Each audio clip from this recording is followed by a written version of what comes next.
Good evening, Kumar. Binit Kumar. I hope I'm audible to you. So we will start shortly. We will wait for few minutes.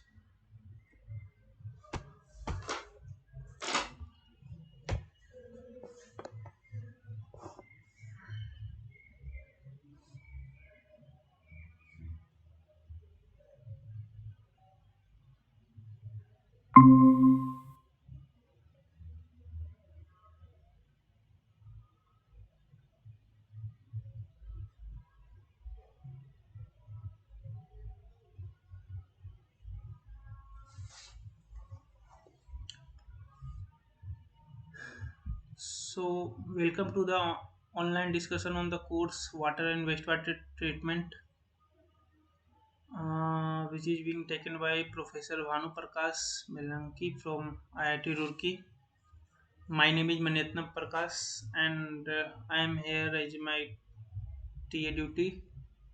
This is Big 8. So, as usual, we meet on every Tuesday from 7 p.m. to 9 p.m. via Google Meet. And the recording of this session and the previous all seven session is being uploaded on this YouTube channel. So, if you have any kind of doubt or any kind of confusion regarding what was being discussed, you can go back and look look at those video on this YouTube. This all this thing is being has been already been shared to you by NPTL team, so you can go and visit anytime and you can watch it for any kind of doubt. So in week 8, coagulation, rapid mixing, flocculation, flocculation part 2, and flocculant settling. These five topics were discussed. This was continuation from week 7. In week 7, we started with the basic water treatment method, where they have started with several units, and the unit which was not discussed in the wastewater discussion was being discussed here. So the discussion about coagulation, which kind of chemicals are being added in the system, was added in great details here. So coagulation part 2. So in part 1 something was discussed, in coagulation part 2 then we know that in coagulation, just wait for 1 minute, sorry.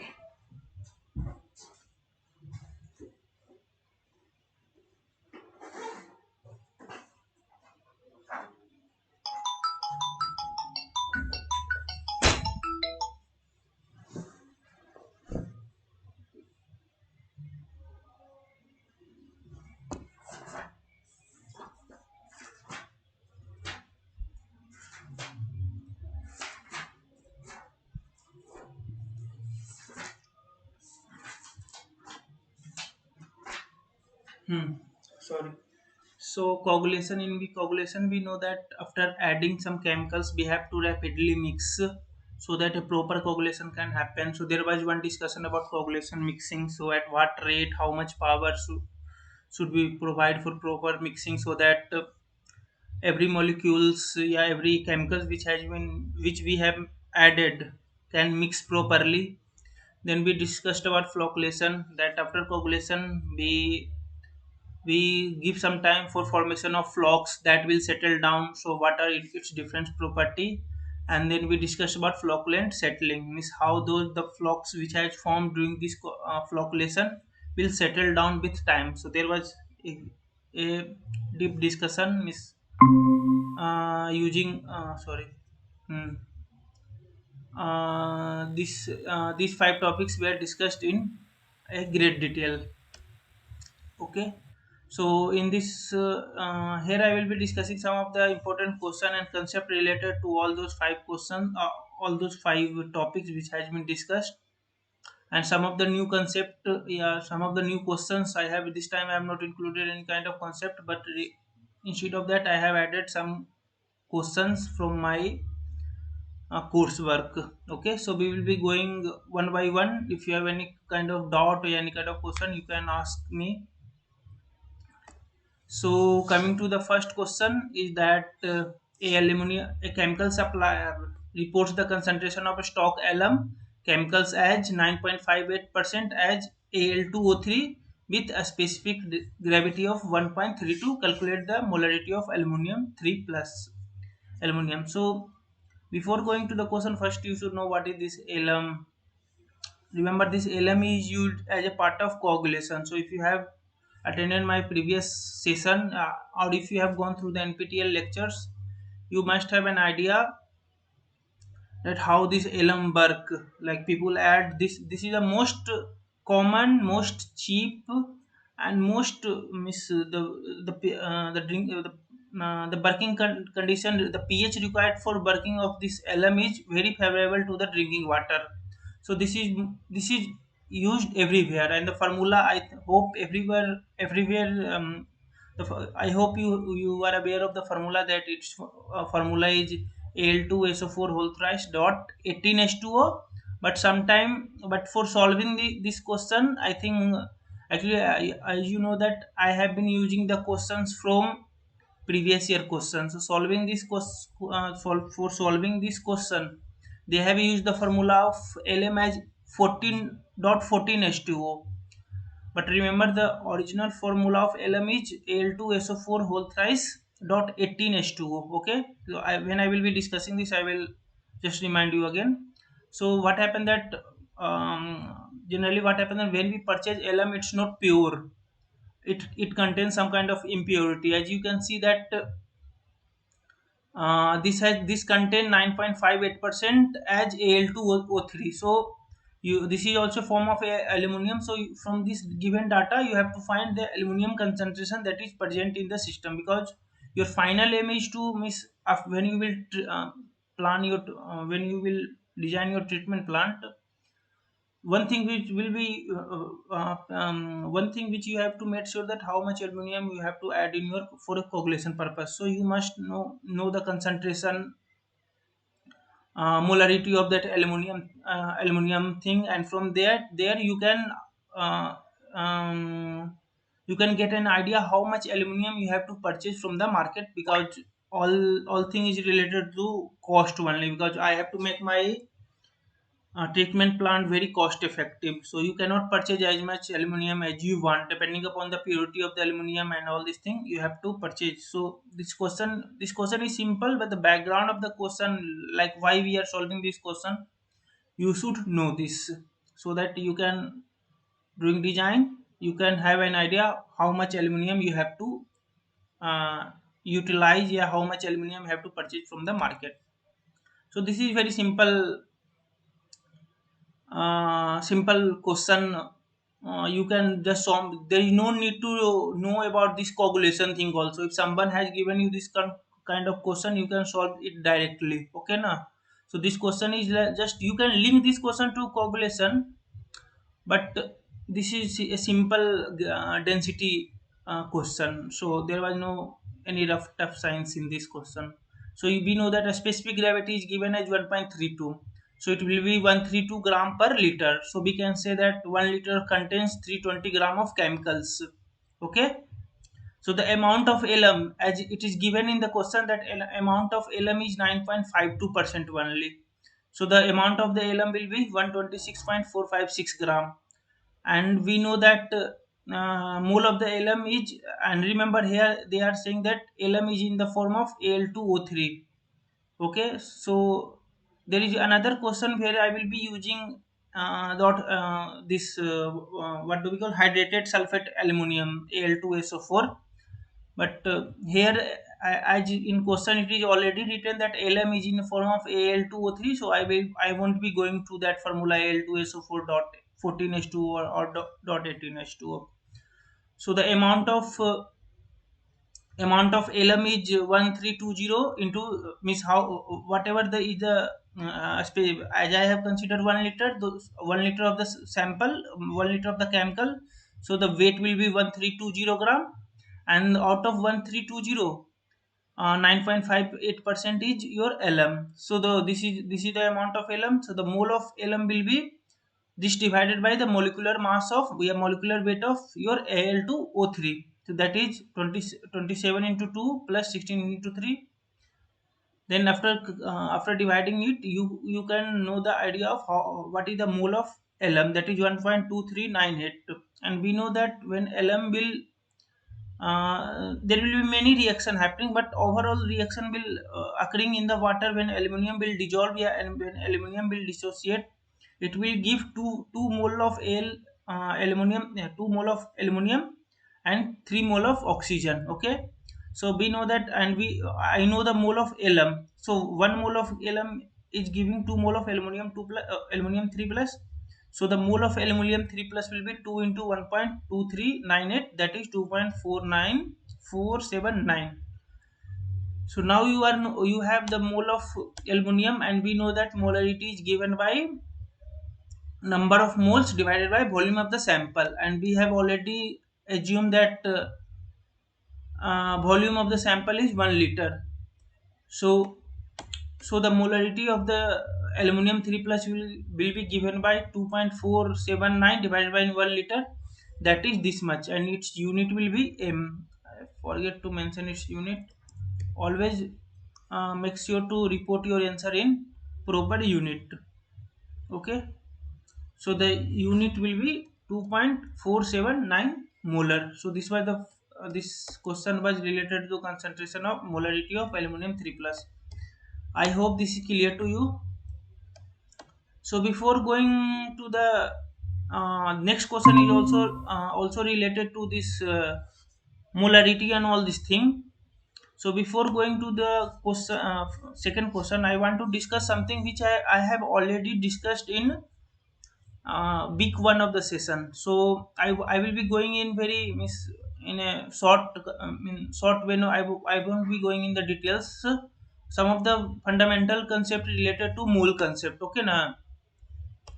So I hope you are aware of this concept of molar mass. So what is the molar mass? So this is the mass of one mole.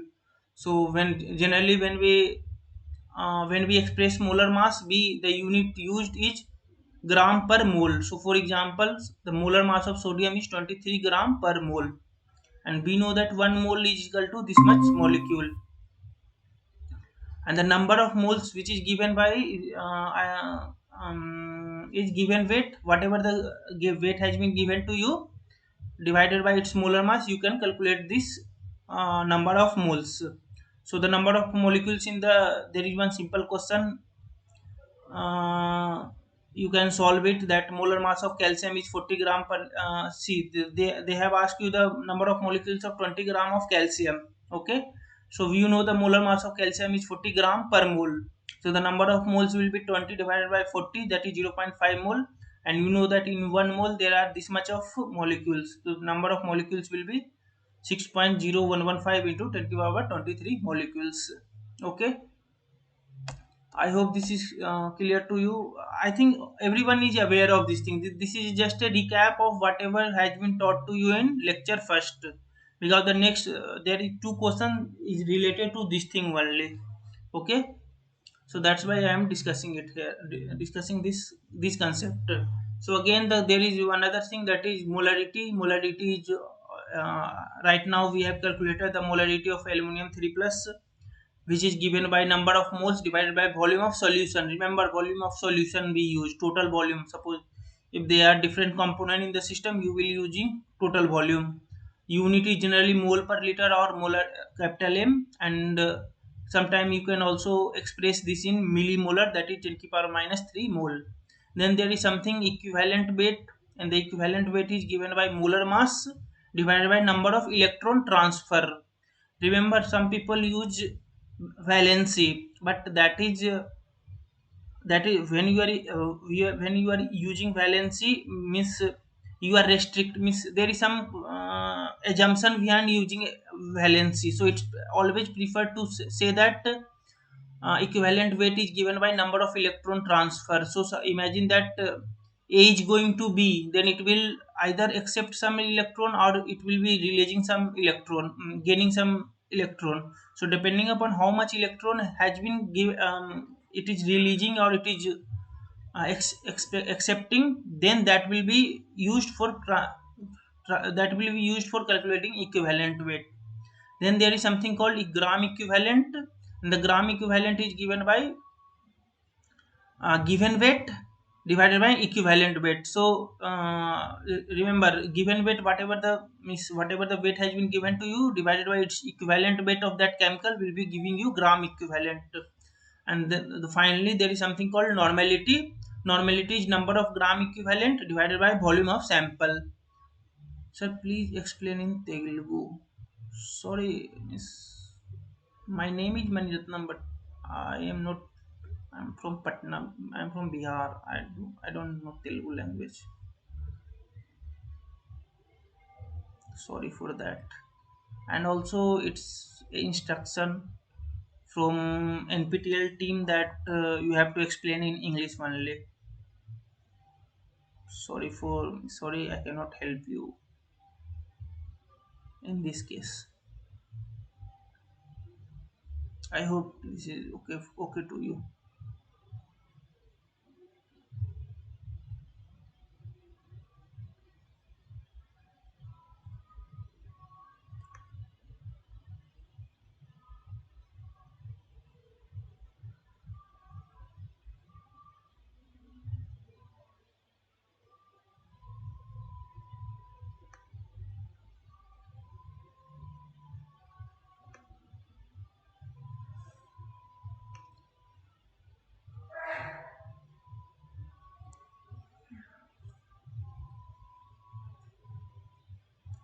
I will try. Miss, I don't know Telugu first of all thing, but if you have any kind of problem, you can just ask me to re-explain the thing. I will try to explain in much better way so that you can understand it. If you have any kind of doubt, you can just raise your hand or you can just write in chat box. I will go through it. Okay. So remember another relationship that is given between normality and molarity is normality is molarity into number of electron transfer. So you can derive this equation also. How can you derive, Miss? Uh, you know that this normality is given by number of gram equivalent divided by equivalent weight, and this gram equivalent, this number of gram equivalent is given by this thing. So you will be putting this value here, and this gram equivalent weight will be going here. Okay, and you know that this gram equivalent weight is given by molar mass and into number of electron transfer. So here it will be, suppose I am representing it by x, and this by, okay, and this one is also by. Okay, so if I will be substituting number of gram equivalent here, then it will be x divided by and into volume. And you know that this x is given by molar mass into number of electron transfer. Okay, this by x is fixed for it, and this by will be number molar mass. So I will be substituting here, uh, x will be x is fixed given weight, then it will be x divided by molar mass. Let's say let's say molar mass is given by a, this x divided by a into number of electron transfer, it will be n, and volume is v. So remember this thing is your mole, that is n, number of moles. So you can say that this number of moles divided volume, it is given by molarity. So you can just directly derive this equation from by substituting each and every value. But you should remember that you can calculate normality in either two way. Either you can calculate molarity directly from the given data, but in many questions and people generally ask that what is normality. Either they will give you normality and they will give you some kind of chemical reaction, and depending on the chemical reaction they can ask you to find this molarity of this reaction and all these things. I hope this is clear to you. This was basic. I think everyone present here is aware of this fundamental concept. This is very fundamental, but people make mistake in this thing also. Okay, so if you so make sure that you are not repeating any kind of mistake. Yeah, you are not forgetting this formula. Okay, so related to this five formula which I have written down, there is one simple question that 71 gram of Na2SO4 is dissolved in 500 ml of water. So if you want to solve it, just take a screenshot or you can solve it. I will give you 1 minute. So you have to find these things: moles, molarity, equivalent weight, gram equivalent weight, and normality of Na2SO4, sodium, and SO4 2 minus. So this is very simple question. So I don't know anyone have anyone in the miss. I think you have. If you want to solve it, just solve. I am giving you 1 minute. Then after that I will start discussing its solution. It's very simple question, and I will request you to like just solve it once, because this will give you a clear concept of all these moles, molarity, equivalent weight, gram equivalent, and normality. Not my left.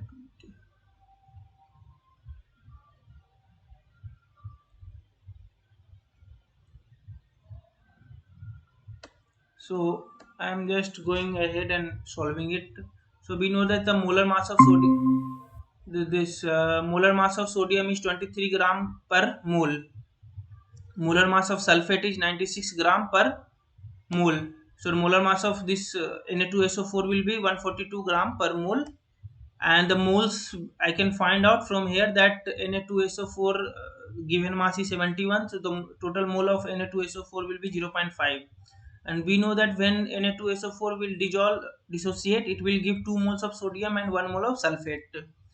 So that is for x mole of this Na2SO4, 2x mole of sodium will be, we will be getting 2x mole of sodium and x mole of sulfate.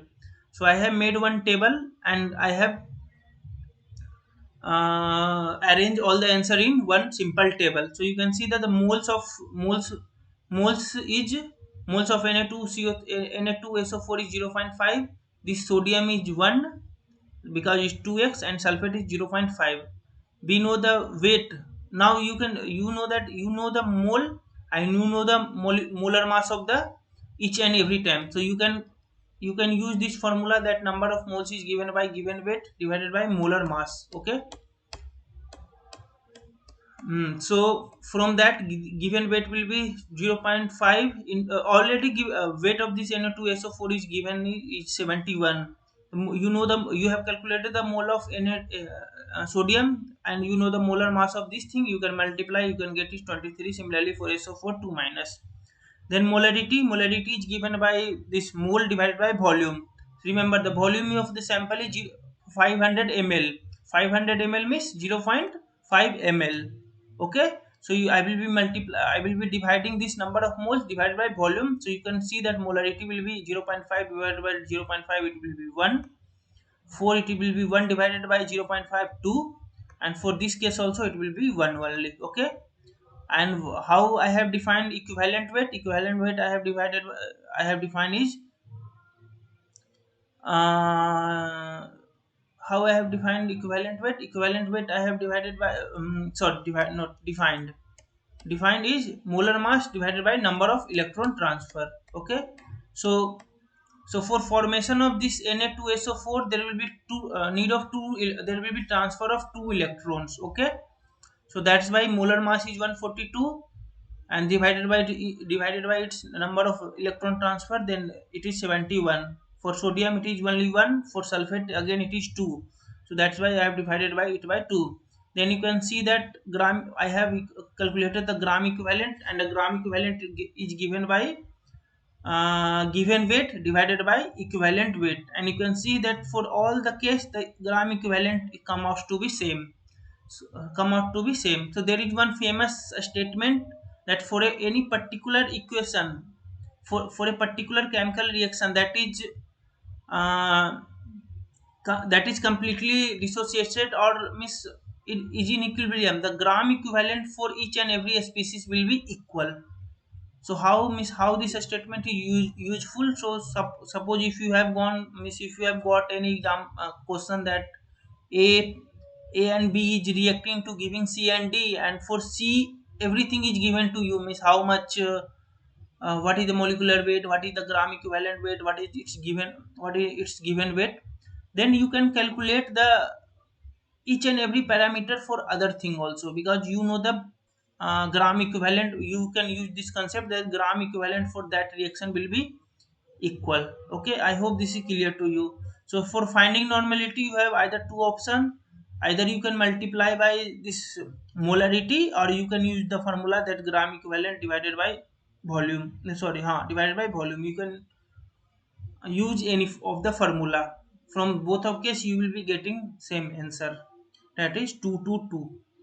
I hope this is clear to you. If you have any doubt you can ask, or I will be moving forward with another question.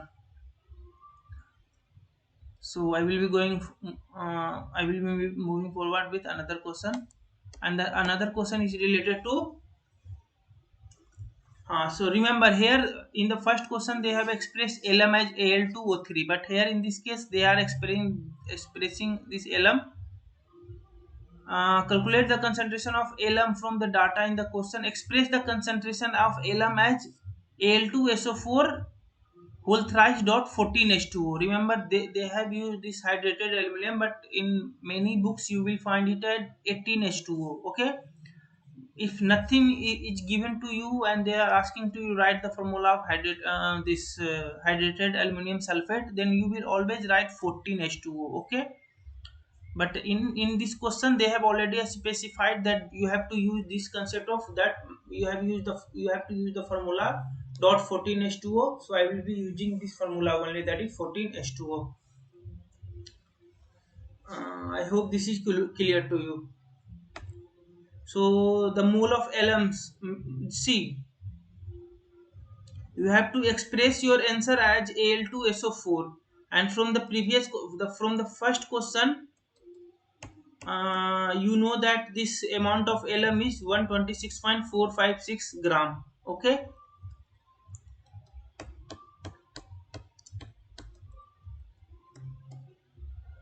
so uh, so the moles of Lm was this much, 1.2398, that I have calculated this mole of Lm, that is Al2O3.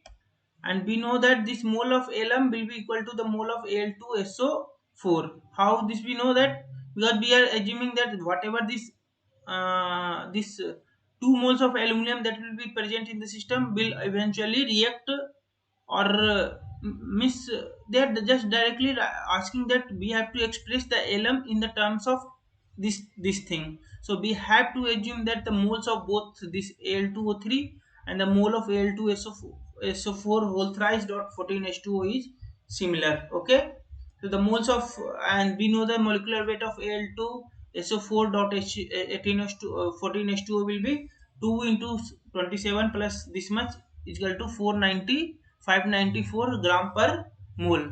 Remember the molecular mass for this Al2SO4 dot NH2O is N dot 18H2O is 666 gram per mole. Okay, this is very common molecular mass of this substance that people used to remember, like what is the molar mass of this Lm, hydrated aluminum sulfate, that is 666 gram per mole. But here as we are using 14H2O, then it will be 492 gram per mole. So weight of the aluminum will be, weight of the this hydrated aluminum sulfate will be mole, this is mole into this gram into this molecular mass, yeah, molecular weight. This mole and mole will get cancelled out, and you will be left out with 736.44 gram. Okay, as volume is 1 liter, so the concentration of Lm in the form of Al2SO4 whole thrice dot 14H2O will be 736.44 gram per liter. I hope this is clear to you. This was question number 2. This question is related to coagulation only. How this question is related to coagulation? Because in coagulation we use Lm. So, and why we are solving this type of question? So that we can get an idea of approximately how much aluminum I have to use for coagulation purpose. Okay. So these are very simple question, but very important in respect of design of any water treatment plant. Okay. So the next question is what happens when Lm is mixed in water as a coagulant. So we know that Lm will be mixed in water. So what will happen if it is mixed? So first you for answering this question you should know that how this chemical equation of this aluminum happen. So what, when we add Lm in the system, it hydrate, so it forms some another form of aluminum. So you have to know that equation. So what happened that when this remember again, as here there was no formula written, so I have used this generalized formula that people, yeah, generally, which is already written in the book. So this Al2SO4 whole thrice dot 18H2O will dissociate in water, and it will give 3 mole of aluminum, 3 mole of sulfate, aluminum, 3 mole of sulfate, 2 mole of aluminum, 3 mole of sulfate, and 18 mole of H2O. And what will happen that this aluminum which is present in the system will react with water present in the system, and it will form aluminum whole thrice, aluminum OH whole thrice, and it will release 3 oxygen, sorry, 3 hydrogen.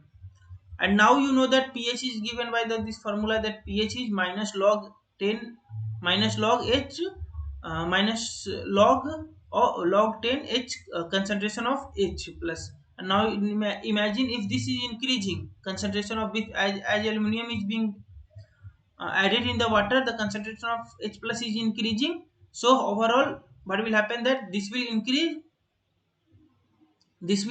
but as it is a negative sign is kept here, so the overall pH will eventually decrease. So what I can say that when lm sorry, it's uh, incorrectly written, it will be aluminum, okay na, is mixed in water as coagulant, it forms aluminum hydroxide precipitate. This process tends to decrease the pH of the water due to hydrolysis of aluminum ions. So imagine what happened. This aluminum ions which was released by Lm is being hydrolyzed, and it is forming aluminum hydroxide and releasing 3H plus, and this 3H plus is eventually decreasing the overall pH of the system. So if you are treating wastewater, initial pH was around 8, yes, 7.5. After adding coagulant, it will come out to be around less than that value. Why? Due to release of this 3 H plus moles of H, H3 moles of hydrogen due to this hydrolysis. The main concept, main mechanism behind this increase in this terms hydrolysis of aluminum ions. So if somebody asks you that what is the main reason this reaction happen, you can just directly say it is due to hydrolysis of aluminum, yeah, Lm present in the water. Okay. So the next question is again related to Lm dose only. So they are saying that if 12 ppm, that is part per million of per millions of Lm dose is required for treatment of water, then quantity of Lm treatment required for 10 liter per 10 million liter water will be in kg. You have to report your answer in kg. So remember that they are just saying that for coagulation purpose of 10 million liter, that is 10 into 10 power 6 liter of water, you require only 12 ppm, 12 parts per million of aluminum. So you have to convert this ppm into milligram and then multiply it by volume, then you will be getting your answer in kg. Okay. So before knowing that, how to you should have an idea that how to convert ppm into gram per liter. So ppm is defined as 1 gram per 10 ki power 6. This 10 ki power 6 is million. So 1 gram in 10 ki power 6, yeah, 1 gram in 1 million part of solution. Okay. And remember, we know that for water, the density of the water is 10 ki power 3 gram per liter or 1000 gram per liter. So if you substitute this value here,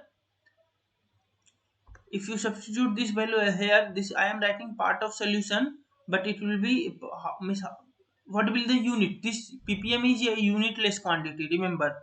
So it will be 10 ki power 6 gram part of the solution. So if you substitute this 10 ki power 6 gram per liter, you will come out to with this relation that 1 ppm is equal to 1 gram per 1 milligram per liter. So remember, this is only true for water, because why water, because it has a density of this much. And if you substitute in place of 10 ki power 6 gram, this 10 ki power 3 10 ki power 3 will get cancelled out, and you can eventually convert this gram into milligram. So that what will happen, that this 10 ki power 3 and this 10 ki power 3 will eventually get each other cancelled out, and you will be getting 1 ppm is equal to 1 milligram per liter. Remember, this is only for water. For other gases, yeah, other kind of liquid, this equation won't be good. You have to do another thing. So I will just suggest you you can go through some standard books by Gilbert and all this thing. Yeah, there is one book by Najarov, Environmental Engineering Science. You can see proper use of this, how this ppm is being converted into milligram per liter for other system other than water.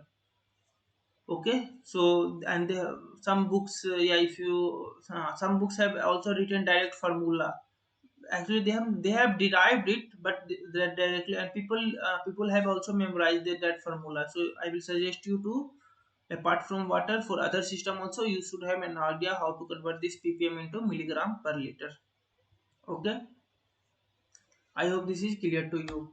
So this 12 milligram per 12 ppm is equal to 12 milligram per liter, and one volume is 10 to power million, 10 million, that is 10 into 10 to power 6 liter.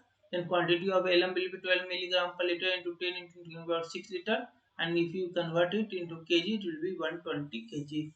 So this you can directly say that this gram and gram will get cancel out.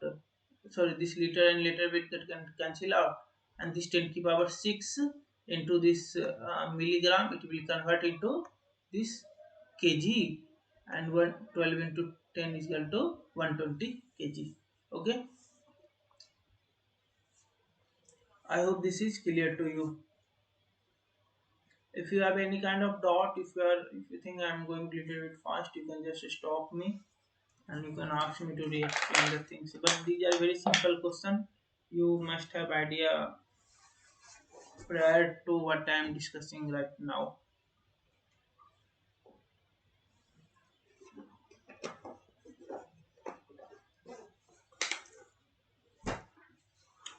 Okay. Coming to the fifth question. In a water treatment, a jar test is performed. So I hope everyone is aware of this. What is jar test? So jar test is performed to know the optimal dosage of any coagulant that I have to add during coagulation process. So find out the optimum dosage of any coagulant that has to be added in wastewater, yeah, any water during treatment, the test which is performed is jar test. How this jar test is performed, I won't be going in the discussion, but I will be showing the apparatus and some of the things which is being done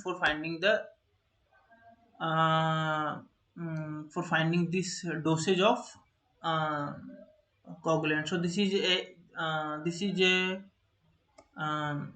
a apparatus. We take around 1 2 3 4 5 6 container containing a proper mixing system. This is a rotator. Okay, so what will happen that I will start adding different kind of means I will be gradually varying the concentration of coagulant that is concerned for my treatment plant. So suppose here it will be x, then here it will be 2x, then here it will be 3x, 4x, 5x, and 6x. According to the variation, I will be adding some. It's not in multiple. Sometimes people use 10, 12, 13, 15 in this manner also. So take 1 liter of primary settled water in each jar. So what will happen that before coagulation, I know that it has already passed this pst primary sedimentation tank. So I will be taking 1 liter of water from that tank and I will be putting in 6 different container. Add alum or ferric or polymer or soda if required for pH adjustment. So we know that these are the simple coagulant that is being added in the water, that is alum, ferric, and polymer. Okay, polymer is also added, some kind of polymer added to so that what will happen that if you will add polymer, so the smaller flock which is present in the system will agglomerate and it will form larger particle and that will settle down. Okay, so you will add rapid mix for 2 minutes at 100 rpm. So what happened that this is a apparatus which can be controlled by some electricity or some board. You can fix the rpm at 100 rpm and you have to mix rapidly for 2 pm. Okay, slow mix for 30 minutes at 20 rpm. After what will happen that after 2 minutes I will stop my apparatus and then again mix for 20 minutes for 30 sorry mix for 30 minutes at 20 rpm. I stop mixing and allow settling for 2 hours. Now what will happen that after first rapid mixing, then slow mixing, and then I will stop mixing and I will allow settling for 2 hours. So and measure the turbidity of, this is my final step, that I have to I have to measure the turbidity of the supertenant. Okay, so this is the apparatus which is being used in laboratory. So you can see that this is without any apparatus. So here you can see that initially it was less concentration, then some higher concentration, then some higher concentration. Eventually, the concentration of the LM is being, yeah, coagulant is being increased, and the procedure which is written there is being followed. Okay, so what will happen that when LM is added in the system, so this kind of variation is added. For the low concentration, turbidity is very high, because what is happening that, consider this is your wastewater and it contains some kind of flocks. Okay, some kind of flocks. So you have added very small amount of aluminum. So what will happen that this it won't allow this particle to settle down. So what will happen that in that manner, all the turbidity which initially there, it will remain as it is, because none of the suspended particle has settled down. As soon as I will start adding more alum, what will happen that all the particles will start making a larger particle, and they will get settled down, and eventually what will happen that with time, this settlement will all the particle will settle down, all the particle will settle down, and what will happen that this turbidity will be very low.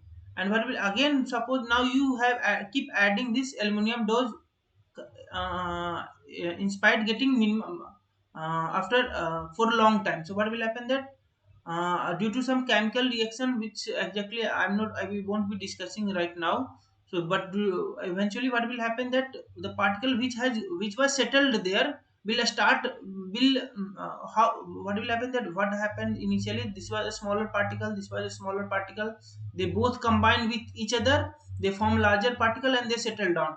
So what will happen that initially two terms is used. So initially when it was very in independent form, so they were considered as a stable molecule. Okay, so they were stable. Now as soon as I added alum, so they will start forming a larger particle and they will start settling down. So this is called uh, destabilizing the stable particle. So till now what was happening that I was destabilizing. So after some time, if more LM is used, what will happen that this particle will get re-stabilized, which was the larger particle which was formed will again break down into the smaller particle, and what will happen that turbidity of the system will again increase. And after a particular time, what will happen that if you add more LM, so it will form a net like a structure in the water, and it will settle down all the particles which is there in the water, and this is called as sweep flock. So eventually what will be happening that at same time many particles is being settled down due to addition of more LM. Okay, so that's why it is saying that initially turbidity was increasing, because there was no settling, no clear water, but as soon as more LM was added, so it will eventually the turbidity will be minimum, and that will be considered as minimum LM that I have to add in the system. Okay, because for bringing, so remember for when in coagulation we have target that initial turbidity, whatever the initial turbidity is there, my final turbidity will be between 5 to 10 NTU. This is known as naphtalometer unit. Naphtalometer unit. Just I will request you to go and see the full form of NTU, but it is something like naphthalometer in only. Naphthalometer turbid unit, NTU, like that only. So initially it was X amount of NTU, and the final NTU should be between 5 to 10 NTU. Okay, so you can see that for bringing from here to here, this is the minimum dosage of LM that is being required for the system. Okay,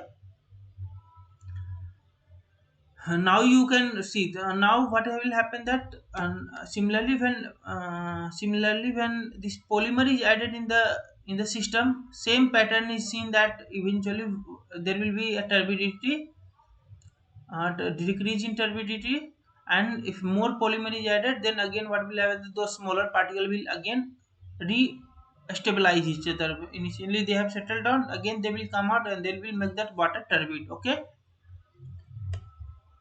So in jar task, we do two things to obtain the optimum dosage of coagulant. So remember what is happening that initially, currently, and second option is that to find the optimum pH at which coagulation needs to be done. Okay. So not only the we find the optimum dosage, but we can also vary the this. When we have added this primary settled water in the jar, we can also vary this pH of the water which is being added in there, and from there I can find out that whether that particular coagulant can work in which of the particular pH range. So generally for we know that for alum it is around 6.5 to 8.5, for iron it is around 9. So this has been already performed with the jar test only. Okay. So here what will happen that initially what we were doing, that we were varying our concentration of dosage. Now you can also vary the pH of the water, and from there you can comment on the pH range for which that particular alum is working in a smooth way. Okay. So again I will read out this thing that to obtain the optimum dosage of coagulant, to find the minimum pH at which coagulation needs to be done. Different pH levels can affect the efficiency of coagulation. So the jar tests are often conducted at various levels to determine the optimum pH for coagulation to uh, occur effectively. For example, like we should have aware of this idea. Now, suppose you imagine that you are treating a water which contains a high amount of which has a pH of around 9. So for pH of 9, you cannot use this alum. You have to use some other chemicals, because we know that for the at pH 9 either aluminum will form some complexes with OH present in the system, so it won't be working sufficiently. Similarly, if your pH is greater than 9, but you can use the iron, because iron has property to form precipitation or form some kind of bond attachment at pH greater than 9. Okay. Iron, yeah, just the other alum which is other coagulant which is used is FeSO4.7H2, that is hydrated ferrous sulfate. Okay. There are many coagulants you can always you can get a hand on those salt that is being used in the water treatment plant. Okay.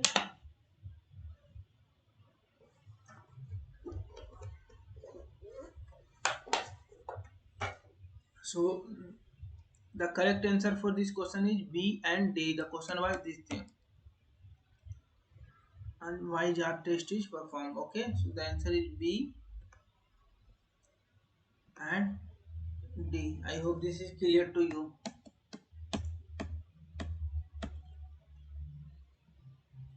Remember, some of the people last week, people sometimes what happened that they have some other doubt apart from this session. So if you have any other kind of doubt also, you can ask that. I will try to answer it.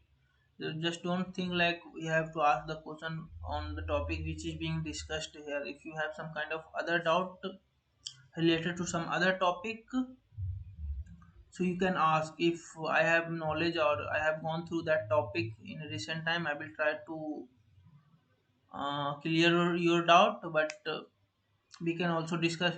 I can take your question for right now. I can answer it in next week. So you can you have both option. Okay. So just don't think that you have to ask question related to these things only.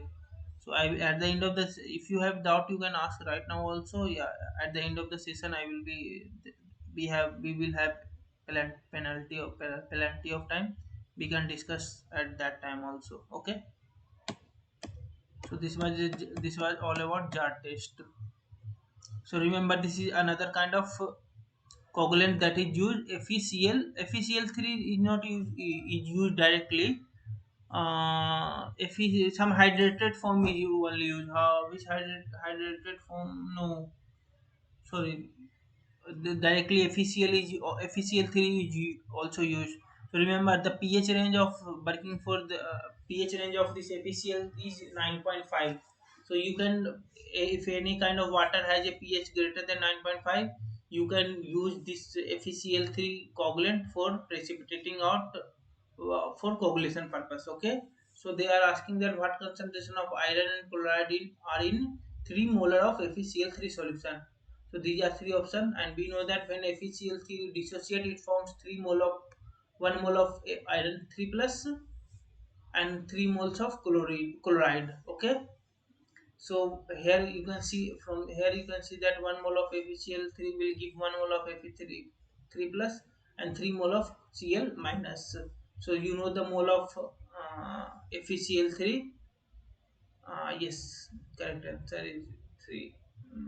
B. The 3 mole of Fe3 plus and 9 mole of Cl minus. Okay, so this was very easiest question of all. There was nothing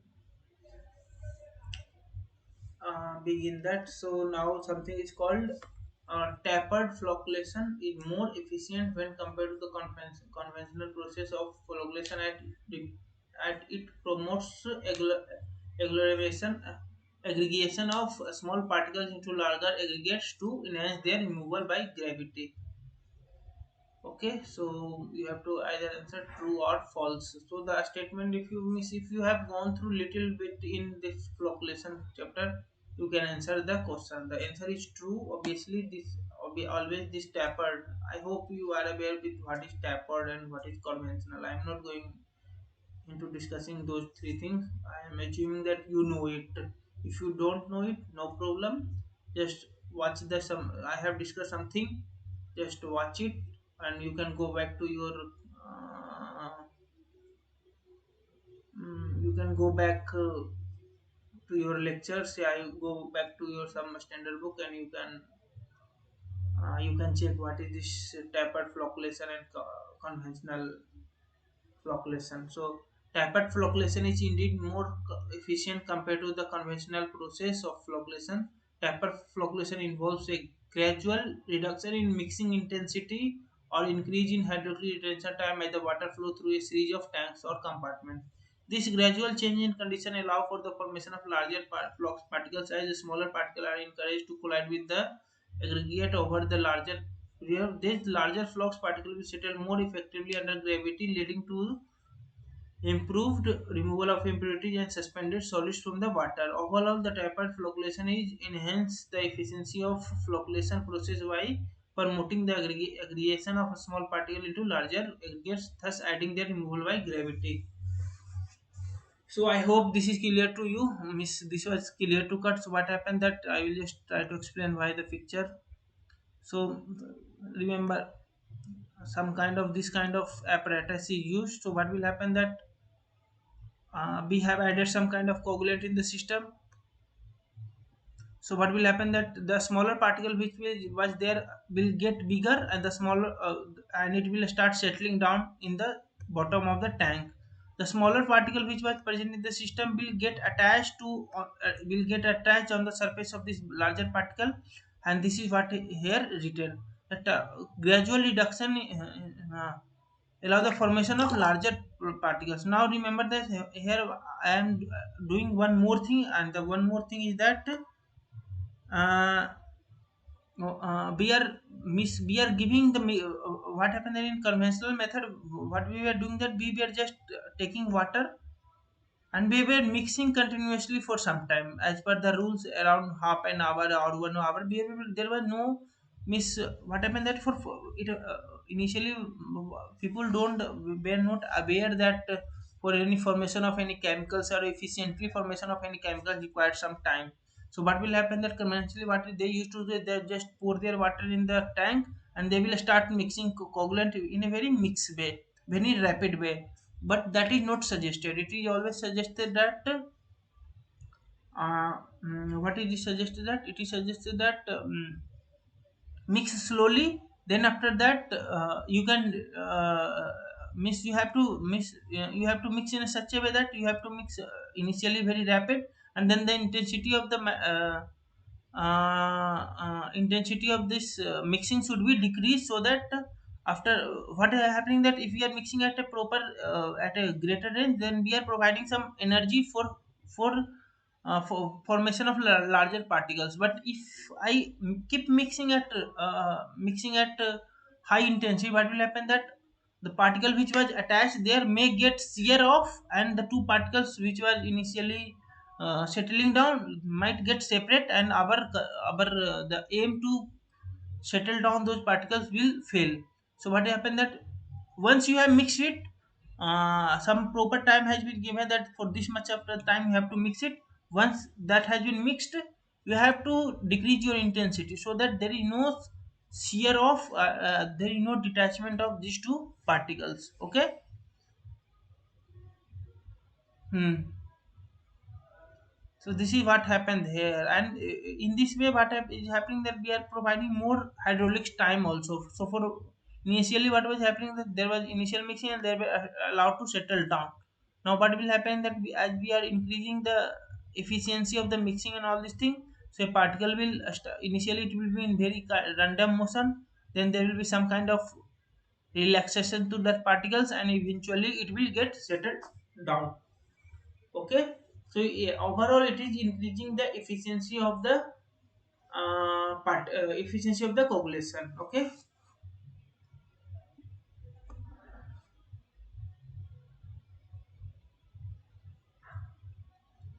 Hmm.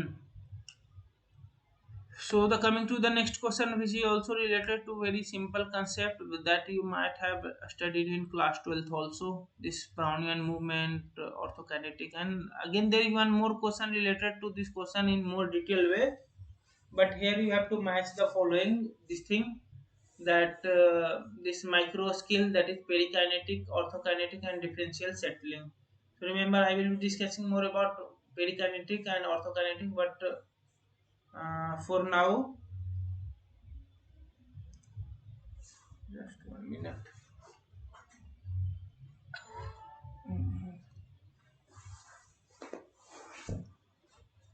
Huh. For now, I will be discussing in very short what is this all three motion. Okay. So this micro scale or perikinetic is, this is caused by Brownian movement. I hope you remember this. I know you. I am assuming that you are aware of this Brownian movement. So macro scale flocculation occur at the smaller scale and involve the aggregation of individual particle with different settling velocity.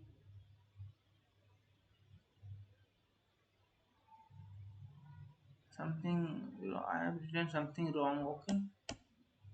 Ortho micro scale ortho caused by relative fluid of the micro scale flocculation occurs. Actually, I will be answering this question at the end of the session. Okay. So because I don't know something wrong is written. No, A is not correct answer. One का भी no. The correct answer is just remember one B.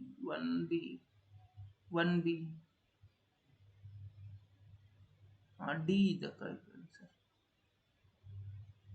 Just don't worry. I will be discussing it at the end of the session of this question, because before answering this question, one should have idea of perikinetic, uh,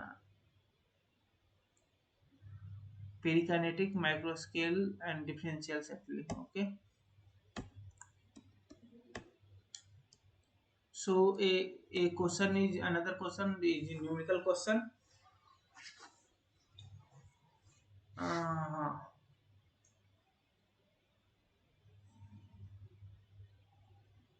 The question is numerical question, that consider a coagulation treatment plant of flow 0.15 meter cube per second, and the alum dosing is this much amount of alum was added.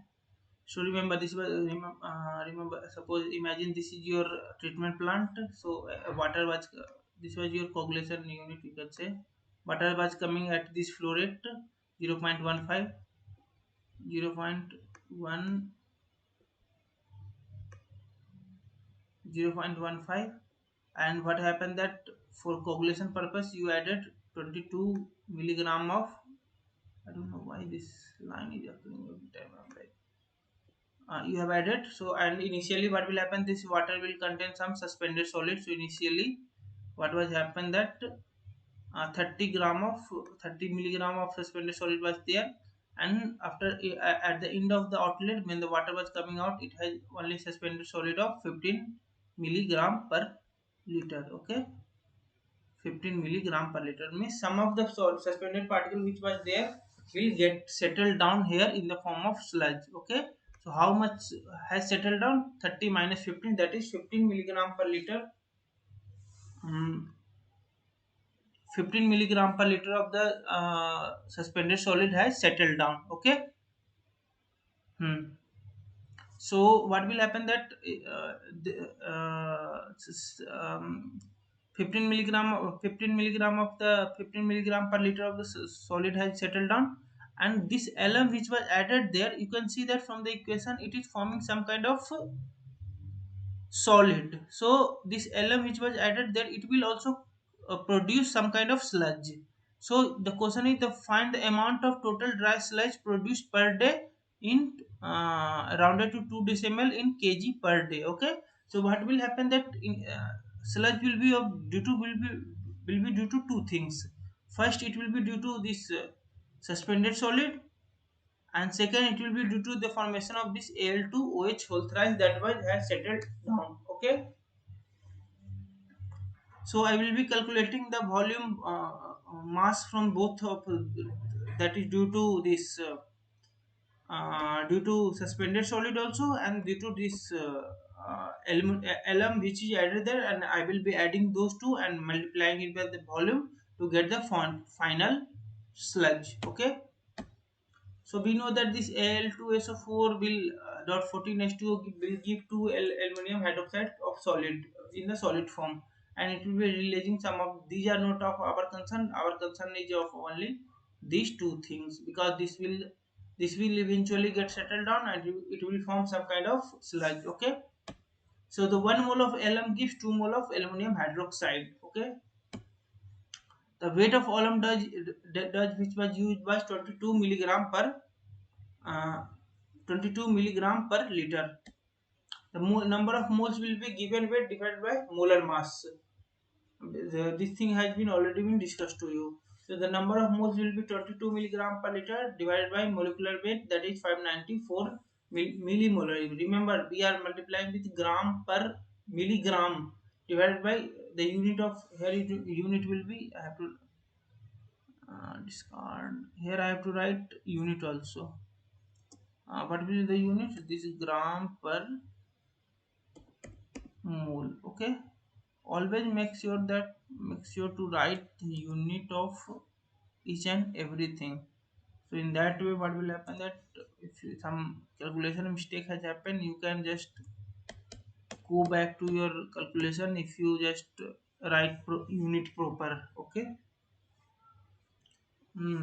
Because for this kind of assessment, final answer with correct unit is must.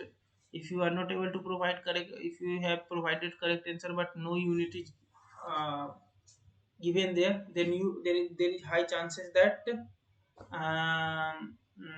you will some marks will be deducted from your answer key. Okay, so the number of moles will be this mole and millimole will get cancelled out, and finally sorry, gram per one half.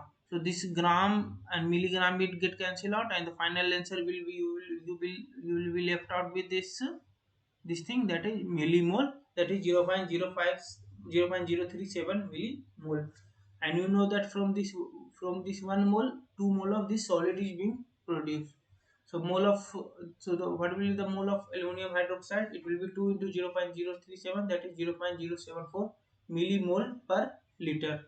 Okay, So the mass of the what will the mass of this aluminum hydroxide form? It will be mole into its molecular mass, and its molecular mass is 27 plus 16 plus 3, that is around 78. It will be 78. You can just calculate it, okay. So it will be 0.07. It's already written here.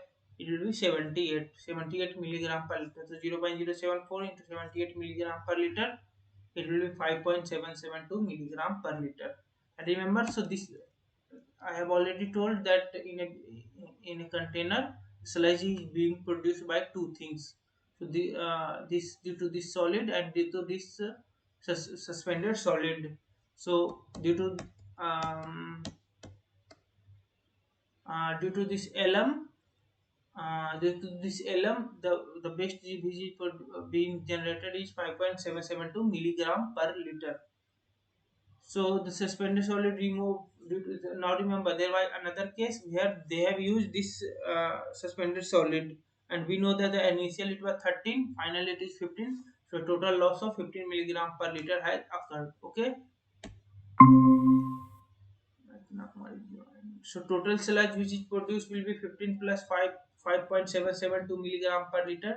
So that is 20.772 milligram per liter. So total sludge is this much, and so you have to report your answer in kg per liter.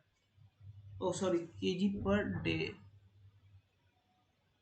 Some I have made some mistake here.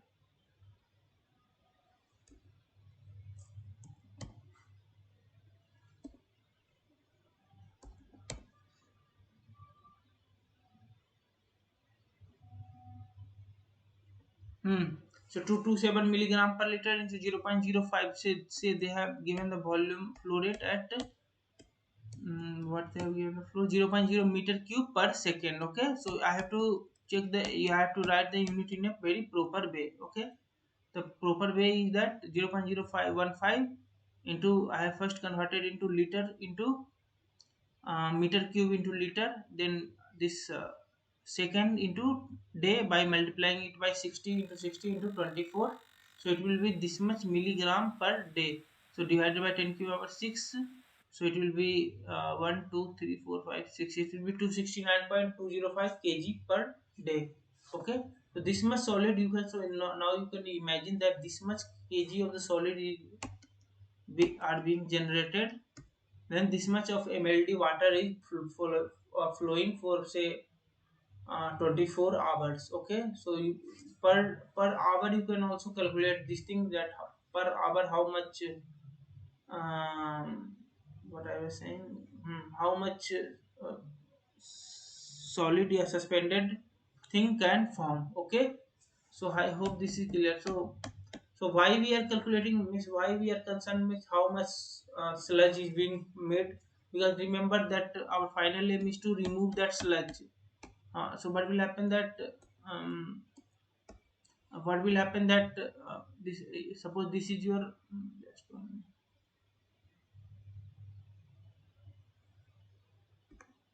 So remember uh, so remember this was your tank.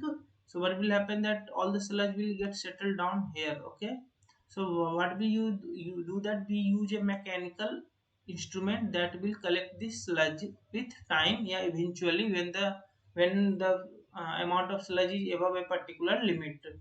So if you are not aware how much sludge is being produced, then there is no point of keeping which instrument I have to use. So to make sure that I am using particular type of instrument, or I am not investing too much in our wastewater, so it's necessary that we should know that how much sludge is being produced. So if I have an idea of how much sludge is being produced, according to that I can figure out how there are many arrangements. Some paddles are used, but all the mechanism is which is present there to remove this. Some people use this escalator belt. So what will happen? The sludge will get settled down, and that escalator belt will carry it to the to this sludge management unit. Okay, so it must one should have an idea that how much sludge is being generated on, but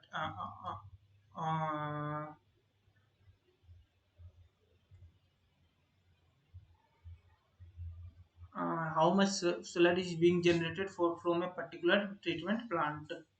Okay, so that you can make a proper arrangement to remove that sludge. A flocculation chamber. Another question to related to flocculation is flocculation chamber has a this much width.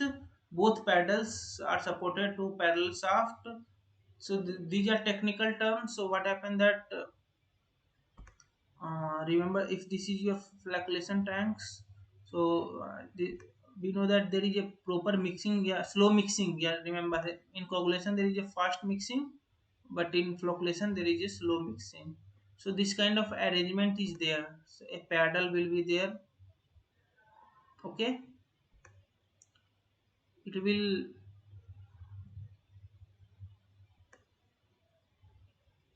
Hmm, I will show you the real picture also from my class notes also.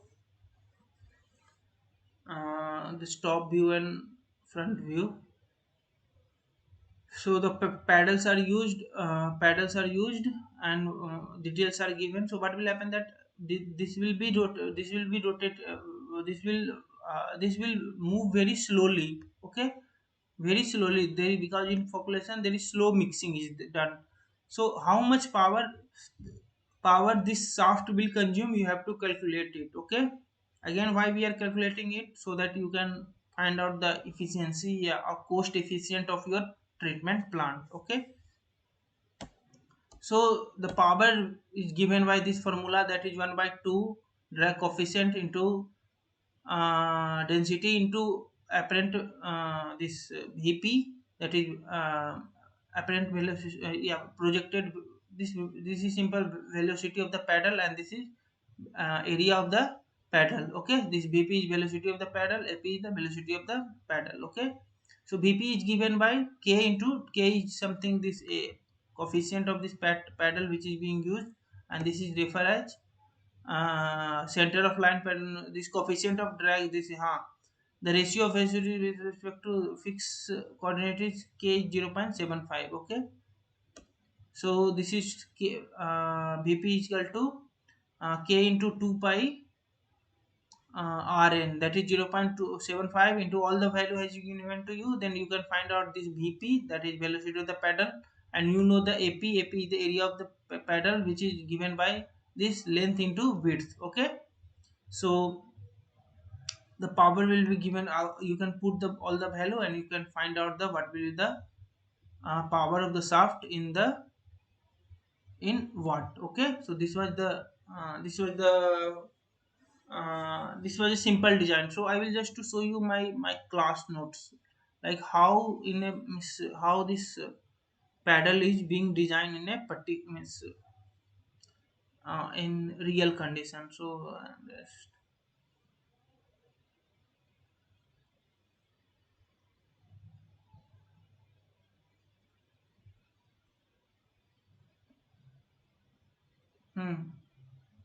vertical shaft is there. So this is population tank. I hope this screen is visual to you. So you can say that this is common. This is a horizontal flocculation tank. So water will, this is a plan view. This is elevation view. Okay. So what will happen that water will come from here. It will first go through some baffle arrangement. Then what will happen that the flow will be very constant here, and this paddle will be kept at some rotation in a very fixed manner. Sorry, in a very slow manner. Okay, this because the slow mixing is there. So for design purpose, these are some of the constraint which is given in the system. Like when you are design, see the best thing about this treatment plant here, when we design our wastewater treatment plant here, water treatment plant, most of the thing which is there is already given in some kind of rules that is being made by government. Okay, so that you have to use this much of time, you have to use this much velocity, this much should be the length. So you can see that for everything there is some kind of range is given to you. all you have to do is to you have to find out how much water is coming for the treatment, what is the population of that area. If you know that all these thing, you can design it, that treatment plant. So so if you have really paid attention to the all the things which is being discussed in the class, at the end of the session you can just design your own treatment plant. So means this much confidence you should have in your mind. Okay. So for example, they have done some kind of surveying, and they have found out that this much mld, this much million liter of water will be coming for a particular pollution, and this thing is already given in the some kind of books. So now this was design problem that determine the tank dimension, paddle diameter, paddle dimension, number of paddle rotation speed, power input required for this much mld of water. Only these things you should all these thing value for design purpose is already is being given to you. So you have to just do this thing. What do we call this? Population projection and estimation of water demand. If you have done that water demand estimation, which has been discussed in the last year, uh, second last class, from there you can have an idea of this MLD, and from there you can design your this shaft, flocculation tank. So the miss I won't be going into this, but here you can see that already the tensor time was between 10 to 30. So based on some previous data, they have assumed 25. Then velocity they have also assumed 30. Then therefore they have found this GT.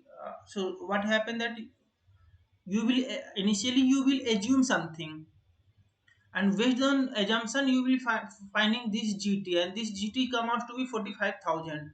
And you know that here the GT should be 2 into 10 to the power 4 into 6 into 10 to the power 4. If that assumption whatever you have assumed is within the permissible value which is being given in the water, which is being given in the system, so means whatever you have assumed correctly. But if something is wrong, then you have to go back again. Suppose what can have happened here. So this may have been crossed this 60,000. So means I have assumed this thing wrong. So I would have gone back here again, and I would have assumed something else. Okay. Then from this volume of the tank, you know that this Q and T. From here I can say I can find out the volume of the tank. Then I will be assume let's number of paddles, blah blah blah, and you can see that finally finally they have find out some kind of ratio which is being 0.1 to 0.2. Then they say at GT is between 0.2. So this my assumption is okay. So now they have also provided this they have also provided the power, and finally they have said that they will be using 4 saddles at this power with 2 rpm. So based on the design you can take a screenshot of this. I'm not going means this is very what is happening that all things is being done one after one. Okay. So there is no need of explanation for this. You can just take a screenshot, and you can just check this thing in at your own time. Okay. So I hope this is clear to you. Okay.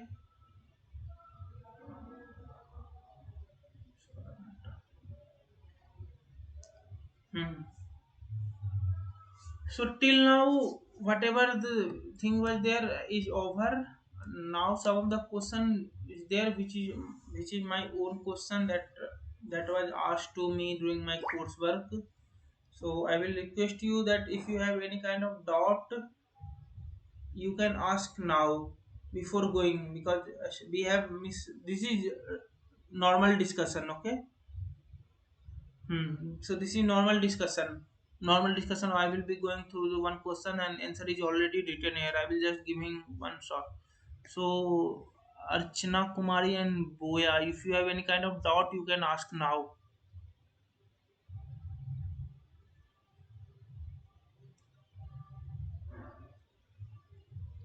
If not, then I will just do what I was doing. as usual, I will just read out the material which is present here.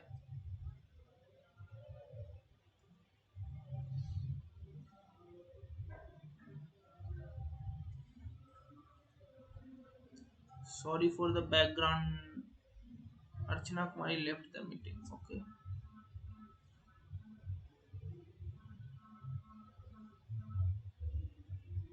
Vinod, do you have any kind of doubt related to whatever? No doubt, sir. Okay. So there are total, I think, five.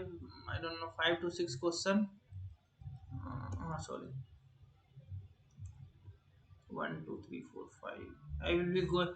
Remember one. I have not discussed the answer of this question, so I will be coming to this question also at the end of the session. So these are some of the common question which you can expect if you have a study this thing, coagulation. Okay, the question is explain why soda. Now remember what is soda? Soda is Na2CO3. Why soda has to be added along with alum during coagulation process in water treatment? So if you have gone through the discussion, you can answer without, you can answer it, because there was a question related to it. What happened when alum is added in water? We know that alum will decrease the pH, and we know that the drinking water has a range of around 6.5 to 8.5. So we don't want the pH of our drinking water below 6.5. So what will happen that I will be adding something which will be neutralizing our acid, which is neutralizing our H plus present in the system. So we will be adding some kind of base, so that what will happen that this will result in the increase in the pH. Okay, so the most common base that is used in our industry is soda, that is Na2CO3. Okay, so what happened that just I will give a what do I call? I will read out the statement which is written here. When alum is added in water, it dissociate, giving 2 aluminum plus and 3 sulfate and 18 H2O. Aluminium ion precipitate of precipitate aluminum hydroxide by this form. What is happening that this aluminum 3 plus will precipitate in the form of Diwakar Tiwari. Hmm.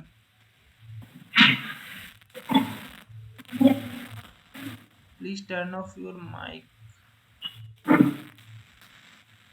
Hmm. So the question is like, so what will happen that as this alum will dissolve, alum will, when alum will be added to the water, it will dissociate in the form of aluminium 3 plus and this sulfate 2 minus, and this aluminium 3 plus will again hydrolyze with water present in the system, and it will form aluminium hydroxide precipitate. Okay, and eventually 3 moles of hydrogen will be released. And these three are released if the water does not contain. Now what will happen that this release of H plus will eventually decrease our pH from normal condition to some, because 3 mole of H plus is very high amount of H plus being released in the system. So I have to control the pH of my system. So this is what is written here. If the water does not contain sufficient natural alkalinity, there is H plus. How can we download the a link is being given to you, miss. If you have registered, for the course, a link containing all the video lecture and all the PDF is being given to you in a Google Drive. I hope you have registered. Means you can check your email ID. A link is being given to you. Just go to. I have registered. Okay. Huh.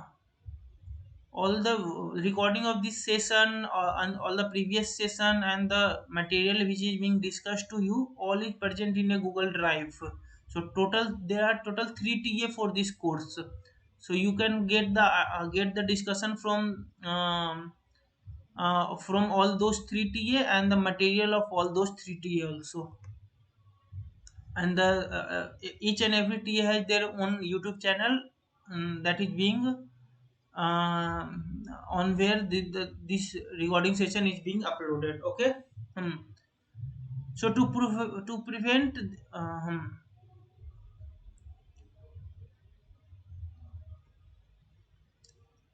H plus is so if water does not contain sufficient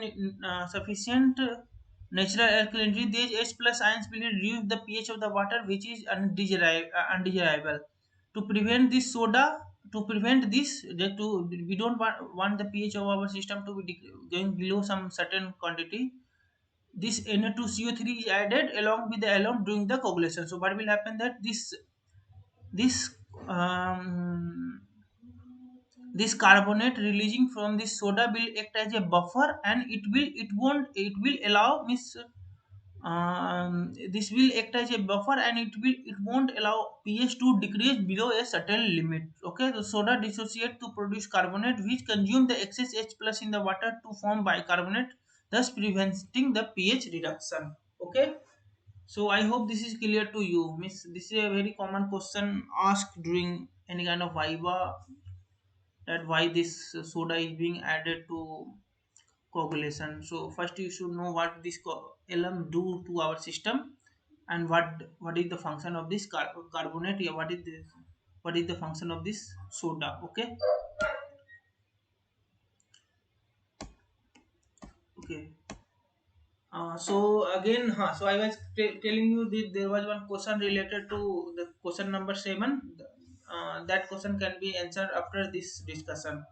So clearly explain the difference between perikinetic and orthokinetic flocculation. Flocculation. Okay. The first coming to the perikinetic. This effective only if the one of the interacting particle has a dimension of one less than 1 micron. Remember, this is 1 μm, that is 10 to the power minus 6 meter in size, irrespective of the other particles. Particle less than 10 to the power minus 6 meter in size spontaneously perform Brownian motion in water. During this process, they may collide with the other particle, and if destabilized, may stick with each others.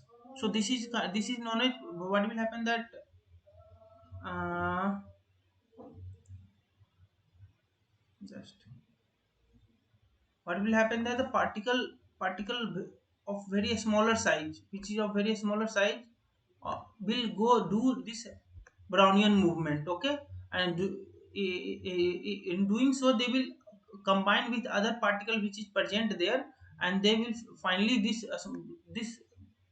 a smaller particle will form a larger particle and will get settled down. So when this thing happens, we call it as perikinetic flocculation. Okay, but on other hand there is something called orthokinetic flocculation, effective only if the both particle size are greater than, remember here it is less than 10 to the power minus 6 meter, but here it is greater than 10 to the power minus 6 meter in size, with one order of magnitude to each other. Such particles do not perform Brownian movement. External velocity g must be provided for orthokinetic flocculation. So what will happen that for this kind of particle there was no need of any kind of motion. They were already in motion. But for this particle which is greater than 10 to the power minus 6 meter, we have to give a external energy. That's why we add some kind of paddles in the flocculation tank. So what will happen that this will keep they those particles in motion, so that they can combine with each other, provided in presence of G, provided through slow mixing. Remember this slow, yeah, gentle mixing in flocculation tank. When such particle collide with each other, if destabilized, may stick to each other, and and finally they will settle down. Okay. So coming to the question, if there might high chances that so remember this perikinetic is due to this Brownian movement. So one will be matching with B. So B is matching with 1. So finally we have already with one answer, that is B. Then there is called orthokinetic. Orthokinetic is due to this relative motion of fluid, that is C, and the differential settling is due to differential settling. Okay, so the answer is D. Okay, so A is matching with 3, yes, differential settling. B is matching with 1, and finally C is matching with 2. Remember, the option is given in a wrong, in opposite direction, so you have to bring out the idea that how this thing happens. Okay, I hope this is clear to you. If you have any doubt, you can ask now, or else I will be going to the next question.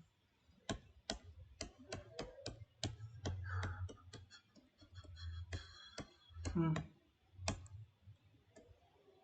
Huh. So another question which is related to sedimentation tanks. So remember what is happening, that all these things which we are discussing is all kind of settling only. Okay.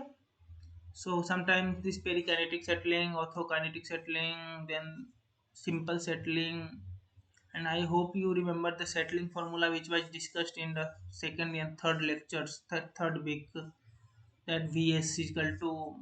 I hope you remember all this formula. So a question is related to describe the kind of settling that occur in a secondary sedimentation tank. So I hope you remember the secondary sedimentation tank. So this was a tank. This was your settling zone. It will contain some horizontal velocity, then settling velocity. Okay, I hope you are aware of that thing. So mm, with the assumption that you have already idea of that settling chamber and all this thing, I am discussing the answer of this question. The settling which occurs in a secondary sedimentation tank during water treatment is known as type 2.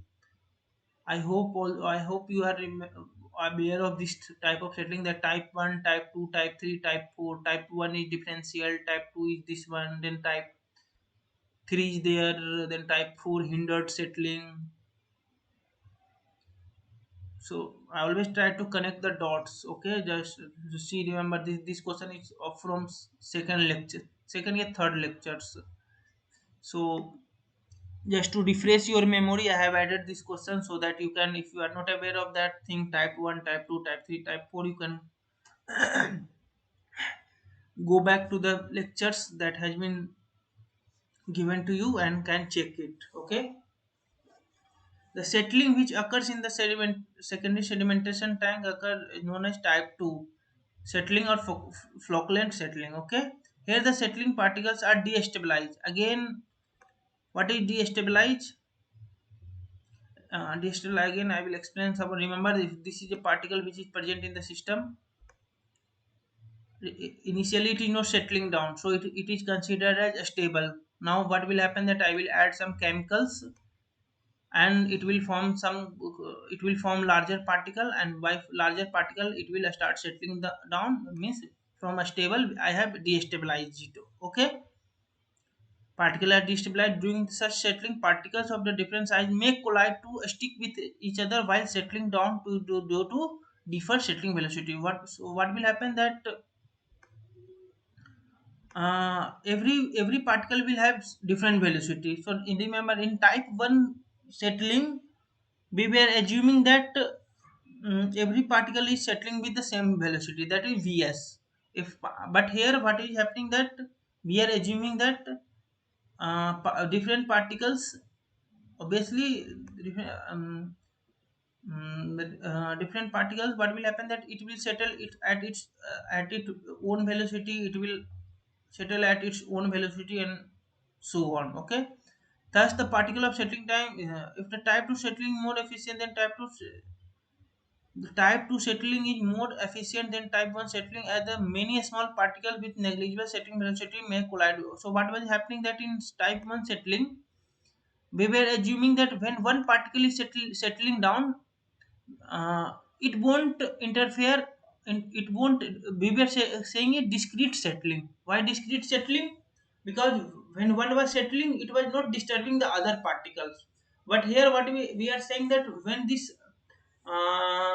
is settling, there might be chances that a smaller particle which is settling at low velocity, this particle will collide with this thing, and it both of them will together settle down at the bottom of your tank. Okay, So that's why we are saying that it is more efficient, because it is along miss the small, the larger particle is getting settled down, along with that a smaller particle is also getting settled down. Okay.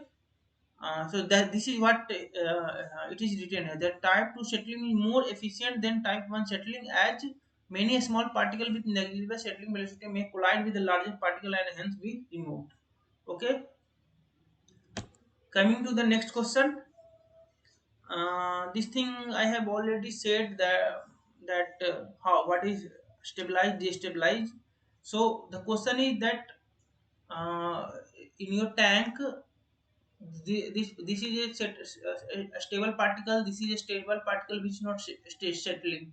So what are the different mechanism by which you can destabilize it? You can make such a condition that these two will combine with each other and they will form a larger particles to precipitate at the bottom of the tank. Okay. So generally, there are two things, that is increasing the ionic strength of the solution or changing the pH of the solution. Okay, these are two mechanisms by which we can destabilize our stable particles. Okay, so I will be discussing one by one.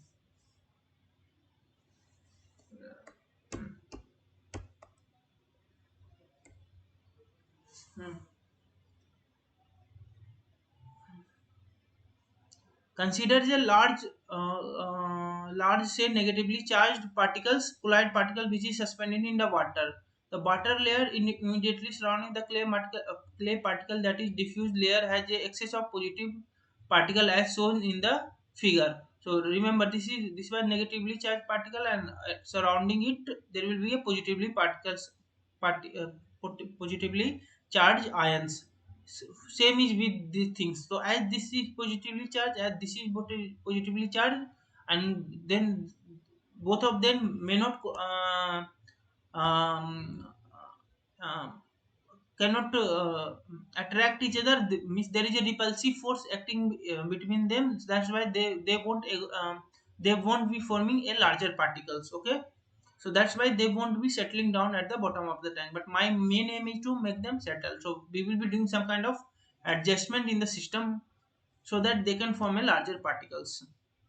That is, the diffuse layer has excessive, as shown in the figure. Such particles are known as stable particles. With when two stable particles approaches each other, their diffuse layer repel each other, thus preventing the particles from approaching very close to each other. Hence, stable particles do not flocculate. Okay, means do not flocculate means the flocculate terms is used that they will combine each other and they will settle down.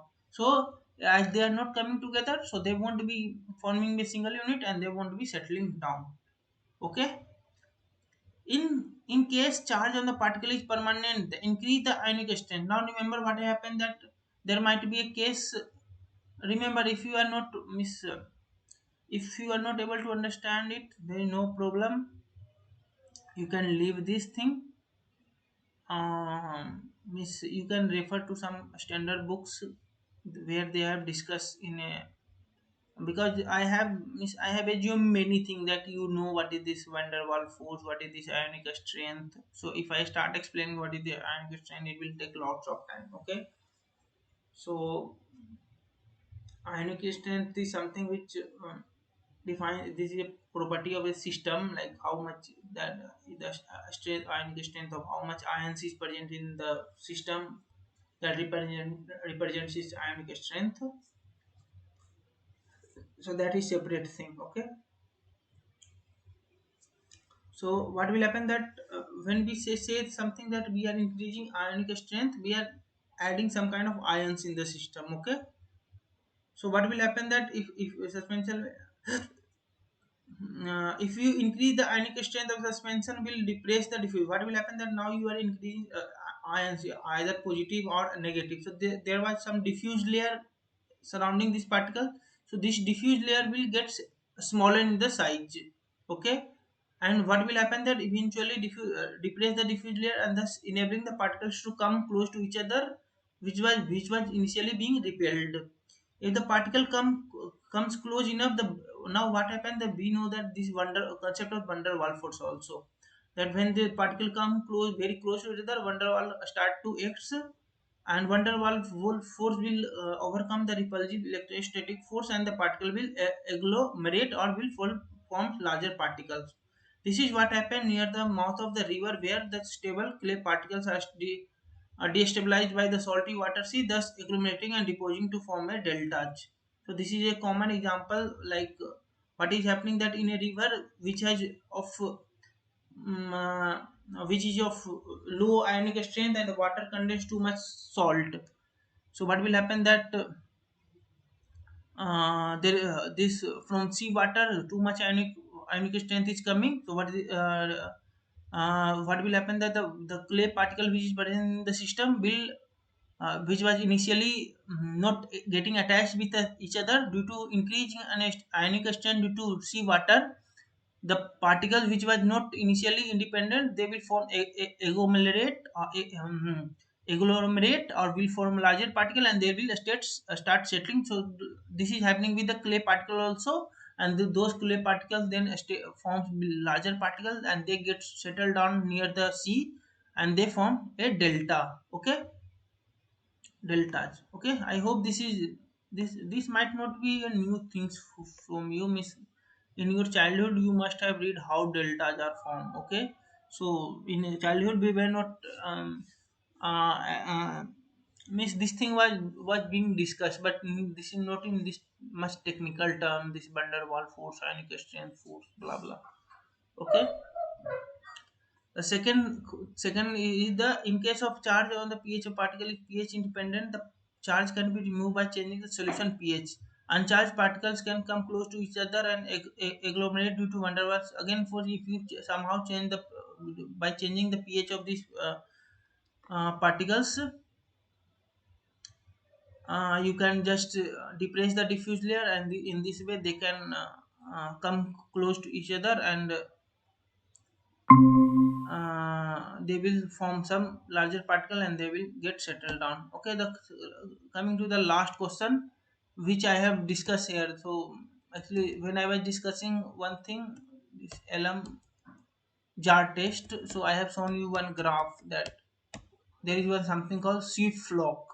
Okay, so I am a concept related to this sheep flock is being discussed in the last question. Okay, the sea flock formation is observed when high alum dose along with the soda for pH is added in a natural water. This is known as enhanced coagulation process.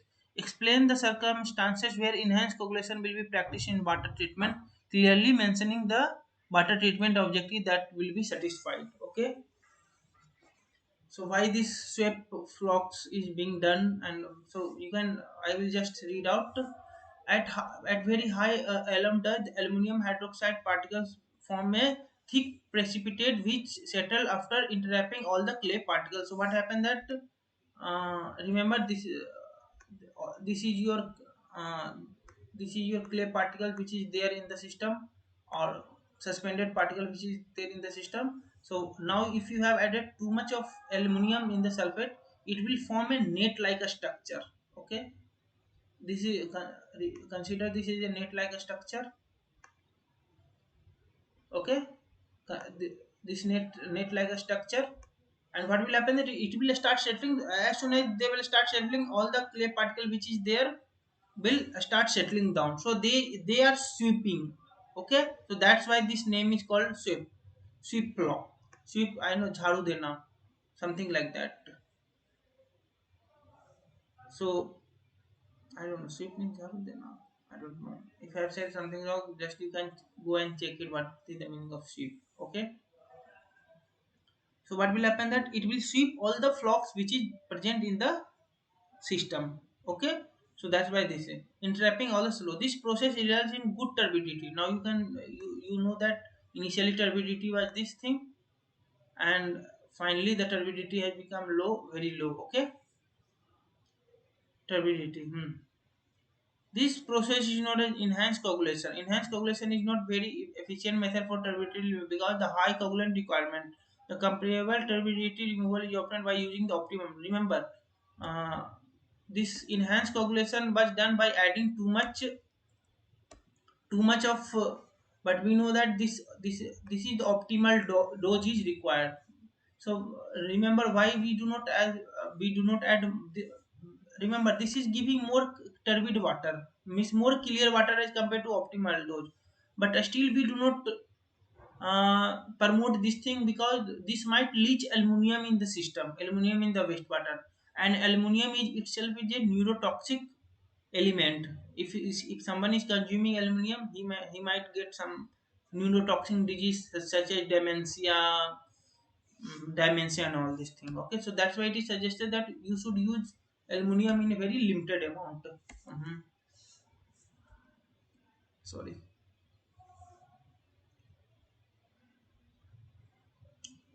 Okay, so this is what is written here. Okay.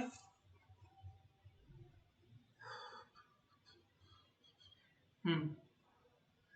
Uh, Obtained by. However, enhanced coagulation is often practiced for removal dissolved organic matter. So remember, in normal case, we do not use. Suppose if you are normal water, but suppose now your water contain too much of organic matter, that is dissolved organic matter from water. Molecule of DOM are observed on aluminum. So to remove this, remember for normal treatment plant, what will happen that I will whatever the optimum dose which was required for my treatment, I will be using that much amount of alum. Okay, but but suppose if your water contain this dissolved organic matter, then in case we have to go for this enhanced coagulation. Okay, so remember, for someone can ask you why for normal water which does not contain any kind of, because adding too much of aluminum will clean our water, but it can also leach aluminum in the system. And we are doing enhanced coagulation for a particular case where there is too much organic matter, too much dissolved organic matter, and this dissolved organic matter may cause another problem. And we know that there is only one way to remove organic matter, and that is on how can we how can we prepare a coagulant for coagulation process without increasing the how can we prepare a coagulant for coagulation process without increasing the TDS and the hardness. So actually, we optimized our, when we add some any kind of coagulant, we optimize our the amount of which is added for the coagulation purpose. We add in a such a amount that it does not cross the hardness permissible limit that is given in IS code. Yet whatever the we make sure of that thing. So during design only, when we are designing our treatment plant, we have to approximate that how much aluminum I have to add, how much coagulant I have to add. So we will do the calculation, and from that calculation we will also calculate the TDS, hardness, alkalinity, and other parameter, and we will check that. Send me your YouTube link. Okay, I will. I will send that. So remember, what I was answering that. Now I will do the calculation after adding. I will be adding my aluminium. I will be adding my aluminium. I will be doing my. I will be assuming that I will be adding X amount of coagulant, and based on the X amount of coagulant, I will be doing some calculation, and I will be getting that this much. I am getting this much hardness and this much TDS or this much alkalinity and this much pH. If all the parameter which is from the calculation which I have found is within the permissible limit of the IS code, then we will be choosing um, that amount of coagulant. Okay, now if any of the parameter which is crossing our permissible limit, then I will be adding different amount of coagulant. Okay, I hope this clear you. So miss answer is this thing that we have to make sure that from our calculation we have to add in a such a amount that it does not cross a particular the our permissible limit. Okay, and how do we do that? We just do simple calculation that we can assume x amount of aluminum. We can from that where we can find out how much what amount of hardness can it can do, because we know that this hardness can be also due to this element. Suppose if you are using alum, that aluminum 3 plus will result in contributing in the hardness. And if you are so from there you can just get an idea whether this will be increasing TDS or not. Okay, I hope this clears your answer. So I was here in the question that for when your particles can I just I if you have, please explain the calculation. Oh,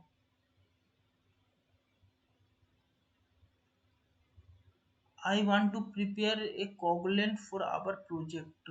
Coagulant. So you must have been given one coagulant, miss, on which coagulant you want to work.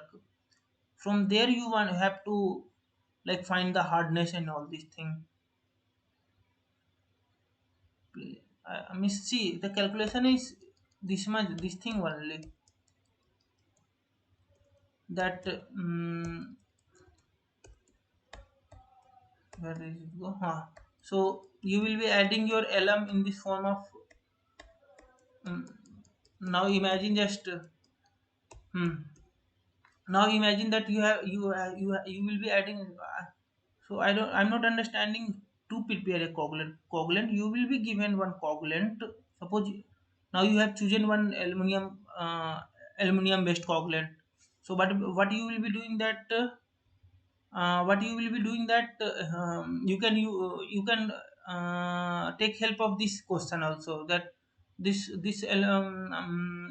your coagulant will contain some kind of aluminum in the system. So where did that another question went? Yes. Hmm. Hmm. So you know that this when this when this suppose now I'm just giving you example. I don't know your particular coagulant. I'm just giving you example. Suppose you have used LM for your coagulant. So this LM, suppose now you have used x amount of x amount of this LM, and you know that this will be giving 2 mole of aluminum 3 plus. Okay, 2 mole of aluminum 3 plus, 2 mole of aluminum 3 plus, and from the here you know the mole of your LM you have added, and the mole of this aluminum being that will be produced from the addition of LM. Now you know the concentration of mole of LM, and the depending upon the volume of your system, how means how much volume you have taken of your system, you can calculate this molarity by using this formula that you have all from the that chemical equation. You have know the volume, and you will be performing your experiment in some beaker, say taking around 10 liter of water. So your volume will be 10 liter. You have mole. Now you know the molarity of aluminum to aluminum 3 plus. Now you know the molarity of aluminum or calculation of the aluminum. I am working in the industry for. I am also working in the industry for water management, and we are using some ready-made coagulation for PSC, ferric chloride, and LM, because the ready-made coagulant does not increase TDS and hardness. No, it will increase hard TDS, because it is TDS will be increased little. It will increase this little bit. Means, what is this total dissolved solid? If you are adding ferric chloride, it will increase TDS. So if it is saying that the ready-made coagulation does not increase TDS and hardness.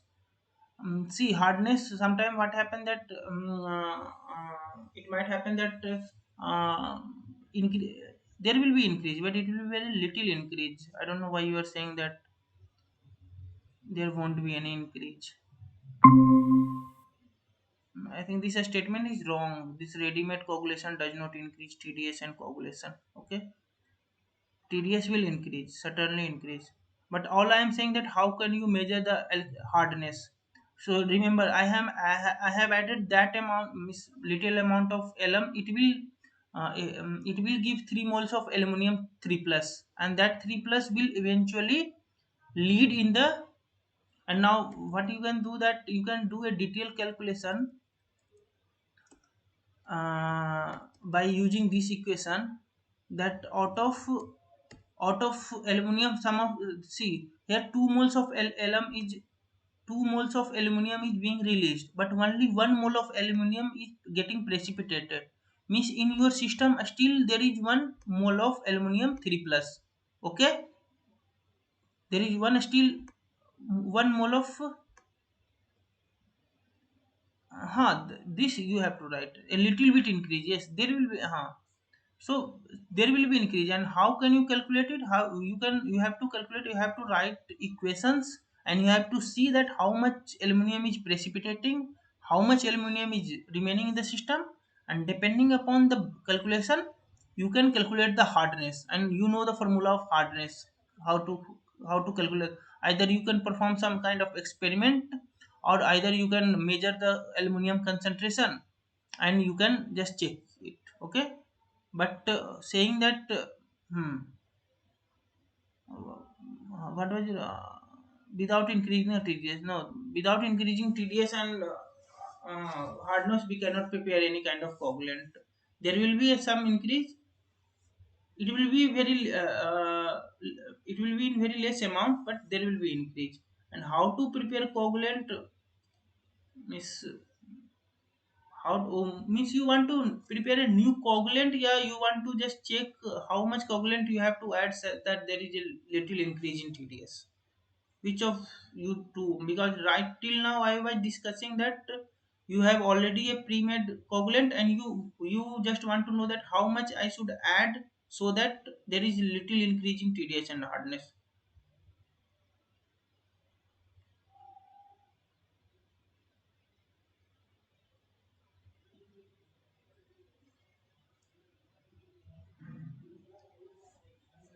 So preparation of new coagulant, I have no idea. But if you have already coagulant, some coagulant which can release iron or aluminum, you can do this simple basic mathematics, a simple equation, and from there you can just find out that what will be the increase in TDS, what will be the increase in alkalinity. Okay.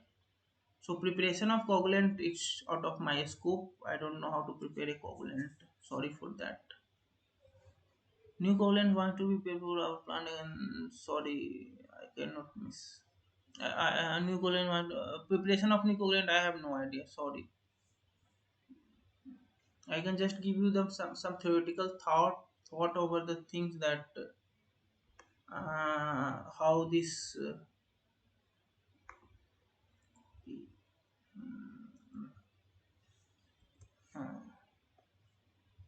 So this is my YouTube.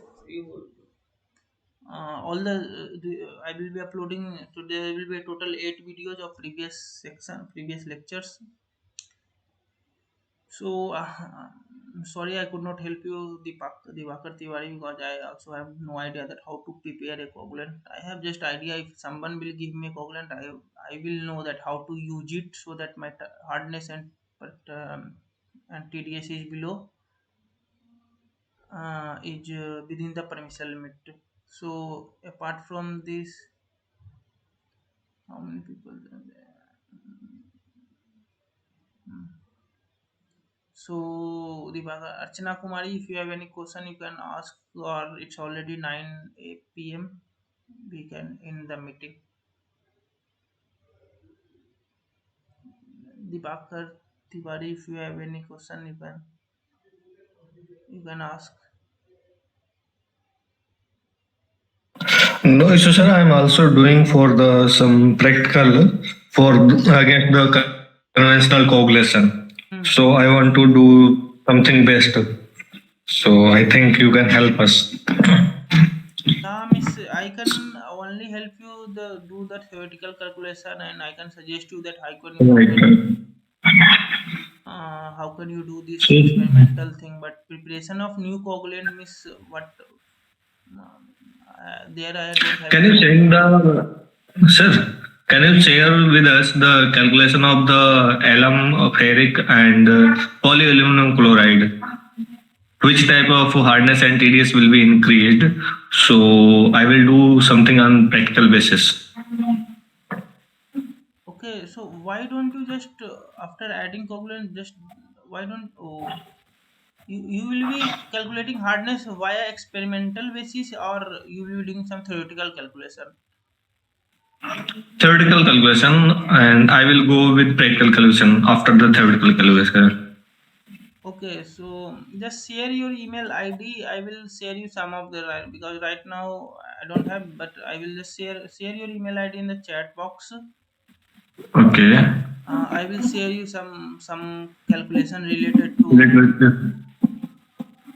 Okay, okay, okay. Okay. I will just. I will share you something. Okay, now how to miss Okay, sir. Thank you. anyone. Oh, Archana Kumar has already left. So okay, you can leave the meeting. We will. Okay, okay, sir. Can I leave now? Yeah, yeah, yeah. Okay, thank you, sir. Good night.